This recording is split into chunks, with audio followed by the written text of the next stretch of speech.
Hi, magandang umaga po ulit sa inyong lahat. Nandito na po ako para i-discuss ang ating panibagong topic na best practices in index creation. So, let's proceed. So, the best practices in index creation module, it provides us with instruction and devices to develop our hands-on skills in the following topics. So, may dalawa po tayong topics na mako-cover sa lesson na ito. Number 1 is yung managing clustered indexes on varchar columns and yung managing clustered and non-clustered index. So, let's start. So, exercise 1, managing clustered index on a varchar column. So, ano ba yung varchar columns na tinatawag natin? So, varchar, ito daw po isang variable length string data type na nag-holds only the characters you assign to it. Yun. And, sabi din dito, clustered indexes improve the query performance of the tables in the databases.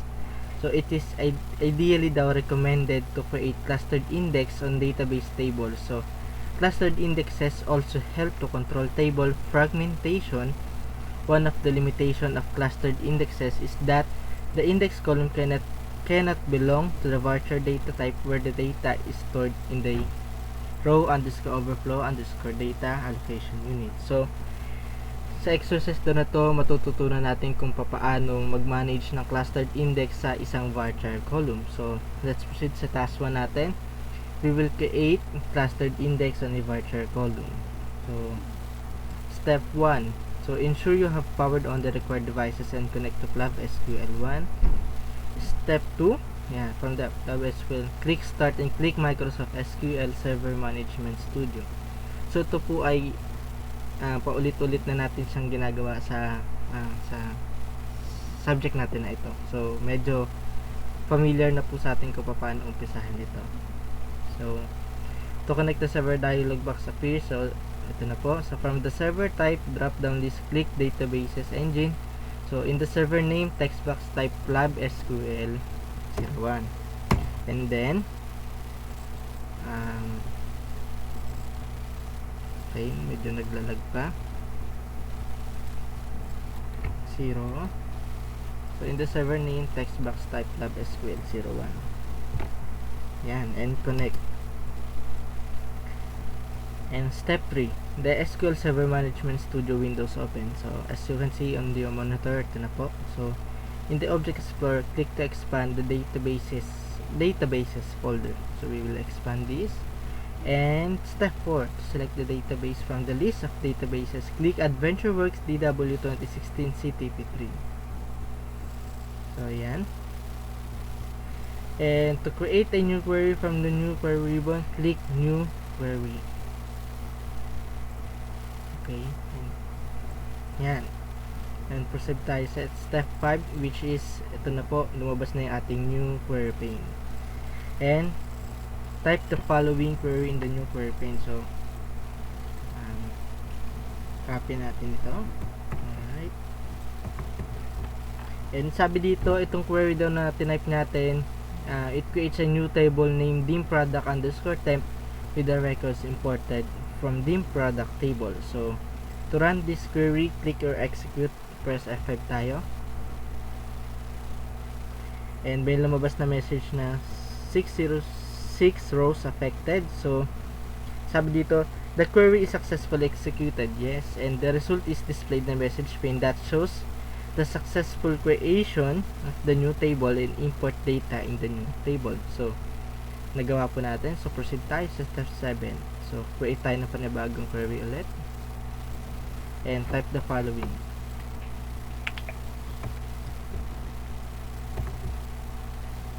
So, sabi dito, ito yung tinype natin, this is the system query daw.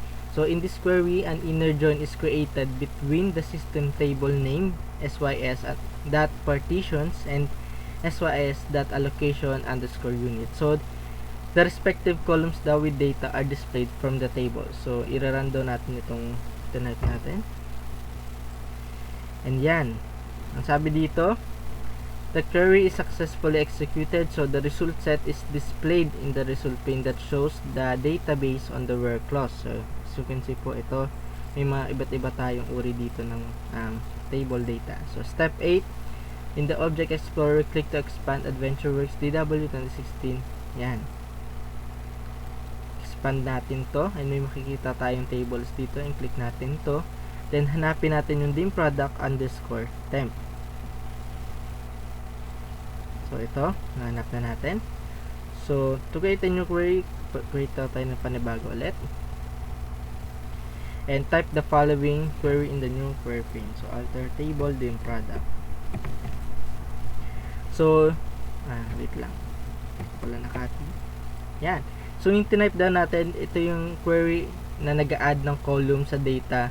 So type varchar in dim product underscore and table. So i-run din natin ito. Yan. So may lumabas na message na command completed successfully. So next tayo to refresh the database in Object Explorer, click the refresh icon. So yan. Na-refresh na natin. So under do sa dim product underscore temp table, click to expand column. So expand natin to and may makikita tayong column dito na folder. And so click to expand columns natin to. Tingnan natin. So notice the newly added columns row allocation in the column list. Yan. Yan. So sabi dito, the result set is displayed in the message pane that shows successfully natin na-create yung dim product underscore temp table natin. So na-refresh na din natin and na-click na rin natin yung columns na expanded under dim product underscore temp. So proceed tayo sa step 9. Create tayo ng panibagong query. Ayan, and type muna natin ito or copy paste natin. So ang sabi dito, this query creates a clustered index down named ix underscore test table on the row allocation column in dim product underscore temp table. So run down natin ito. And may message dito na nagsasabing command completed successfully. So this query is successfully executed. The messages pane shows the successful creation of the clustered index. So yan, nakapag-create na po tayo ng ating clustered index. So proceed tayo sa step 10. Create tayo ng panibagong query. Yan. Kapag natin yan. So ito dang query na to, ito yung nag-i-insert ng new record under ng dim product underscore temp table natin. So run natin ito. So yan, one rows affected. So the query ran successfully and the result is displayed. Yan. Okay, so sabi dito, the messages pane shows the successful insertion of the record. So successfully doon natin na-create or na-insert yung record. So step 11 tayo. Click tayo ng panibagong query and type natin ito.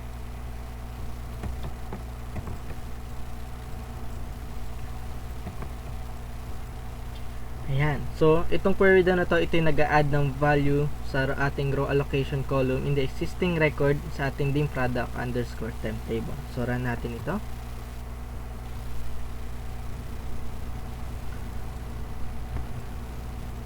Ayan.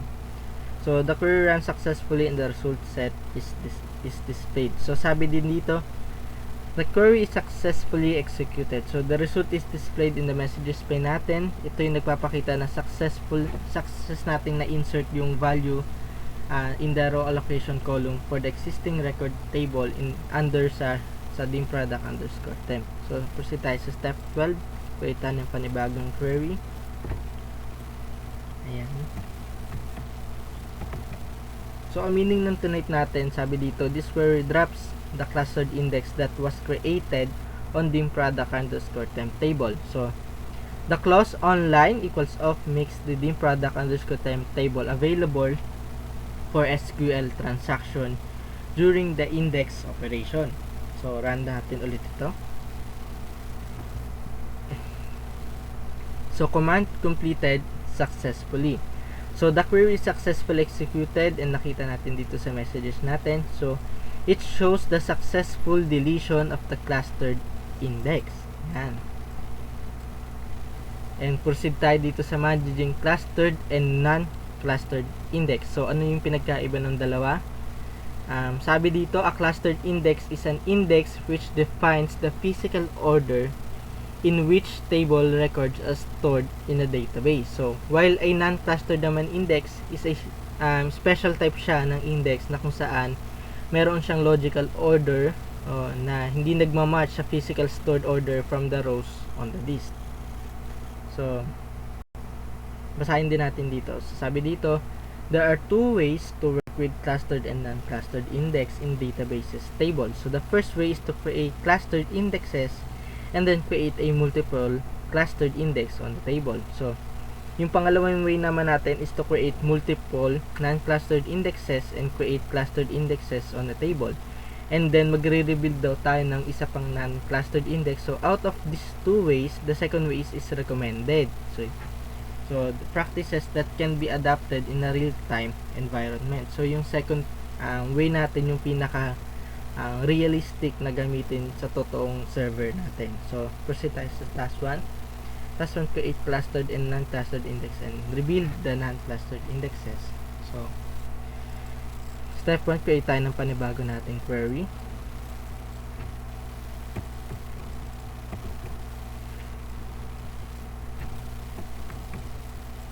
So, itong type natin, ang sabi dito, this query, it creates daw ng multiple non-clustered indexes on a various columns in dim product underscore temp table natin. So, the first non-clustered index naman, named ix underscore product underscore color, is on the color column naman siya. So, the second clustered index natin, ito yung may pangalan na ix underscore product underscore list on the list prices column natin. So, the third non-clustered index naman, named ix underscore product underscore size on the size column in the dim product underscore temp table. So, run din natin ito. So, command completed successfully.